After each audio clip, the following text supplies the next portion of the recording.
Welcome to this explainer. Today, we're actually turning the clock way back to ancient Athens to look at one of the most, transformative figures in human history, Socrates.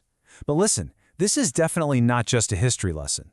We're going to explore how his relentless quest for truth is actually a highly practical toolkit for unlocking personal happiness and building a better society, right now. If you've ever wondered how simply questioning the world around you can literally lead to a better life, you are absolutely in the right place. Okay, let's dive into this. Here's our roadmap for today. We're going to cover 5 sections. 1. The problem of many truths. 2. The Socratic method explained. 3. The path to true happiness. 4. Knowledge, virtue, and governance. And finally, 5. Living the examined life. Starting things off with Section 1, the problem of many truths. So, to really understand Socrates' incredible impact, we first have to understand the absolute chaos of the society he was living in. Back then, Athens was completely dominated by the Sophists, and they pushed this idea of ethical relativism. Basically, the belief that truth is totally subjective. What's true for you might not be true for me. You can imagine this created a really unstable foundation of illogical norms and constant societal infighting. But Socrates? He introduced a really radical solution, moral universalism. He argued that virtue and morals, they aren't just subjective opinions. Virtue is something universal, and it can be known to all of us through reason. But to find that truth, you can't just passively accept illogical norms. You have to actively question them. All right, moving to Section 2, the Socratic method explained. So, if universal truth and virtue are actually out there, how in the world do we find them? Well, Socrates' answer was a very specific art of questioning, known as dialectical inquiry. You can think of it as a negative method of hypothesis elimination. It's basically a 3-step process. Step 1, you start by breaking a massive, complicated problem down into much smaller questions. Step 2, you subject that belief to ruthless cross-examination and introspection. And Step 3, you eliminate any hypotheses that lead to contradictions. Socrates used this exact methodical approach to cross-examine the wealthy elites of his day, and he pretty easily exposed their traditional definitions of justice and law as completely inadequate. There's a great thought that sums this up. Socrates did not tell his audience how they should live. Rather, he told them how they should inquire about the things to live. He wasn't handing out a convenient rule book. Instead, he was giving people a rigorous framework for inquiry. He was trying to build an ethical system based entirely on human reason, rather than relying on religious doctrine or tradition. He just wanted people to think for themselves. But unfortunately, because this relentless questioning totally threatened the status quo, his enemies eventually had him put to death. Which brings us to Section 3, the path to true happiness. Now you might be thinking, how does all this intense intellectual cross-examination actually lead to a happier life? It sounds kind of exhausting, right? But Socrates argued this pursuit of knowledge is the literal key to happiness. And what's really interesting about this roadmap to happiness is the very first step.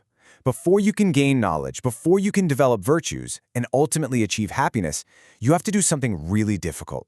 You have to accept your own ignorance. You literally have to admit that you don't already have all the answers. Only once you accept that can you really begin the journey. Socrates laid out some pretty brilliant logic for this. Look, all humans naturally desire happiness, right? We all want that. But our happiness doesn't come from just endlessly accumulating external goods or chasing physical pleasures. It completely depends on how we use those things. And to use them correctly, we have to actually educate our desires. By shifting our focus away from fleeting physical pleasure and toward a genuine love of knowledge, our soul harmonizes. That conscious redirection, that is what creates true, lasting happiness. Let's zoom out a bit for Section 4, knowledge, virtue, and governance. Because you see, Socrates didn't just stop at personal happiness. He connected this whole idea to the societal level, showing how individual virtue scales up to create good governance.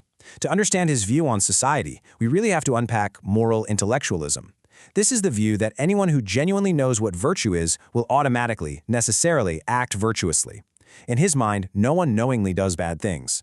When people cause harm or act terribly, it's actually a failure of knowledge. They're just mistaken about the real nature of virtue. They aren't acting out of pure malice. They're acting out of ignorance. So, the crucial point here is that for Socrates, knowledge literally is virtue. It's knowing exactly what to do in any given situation. And because of this, he argued that every single person is required to develop their inherent potentialities as far as they possibly can. When it comes to society at large, Socrates believed that good governance requires individuals with the greatest ability, profound knowledge, and a complete, unclouded understanding of themselves. Good governance isn't just a political system, it's virtue applied at scale. And that brings us to our final section, Section 5, Living the Examined Life. Let's bring this ancient philosophy directly into our modern world. How do we build an actionable ethical framework for ourselves today? Well, if you constantly examine who you are as a moral agent about others and your life in the community, you are on the right path. And this brilliantly illustrates the core of it. Personal and social values aren't just conveniently handed down to us perfectly formed.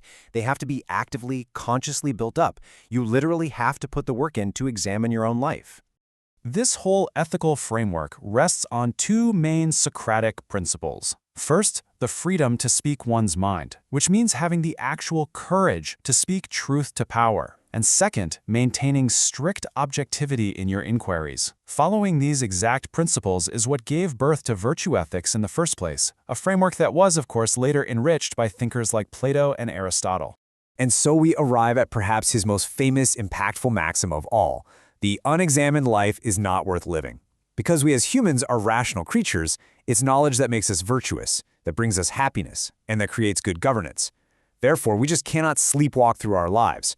We have to constantly keep questioning, accepting, and rejecting the objects and ideas we face every single day.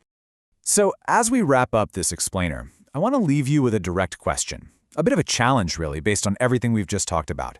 Look at your own life, your everyday decisions, your role in your community. Are you acting out of true, rigorously cross-examined knowledge? Or are you operating out of unexamined ignorance? The Socratic method is right there, waiting for you to use it. Thank you so much for joining me today, and hey, keep questioning.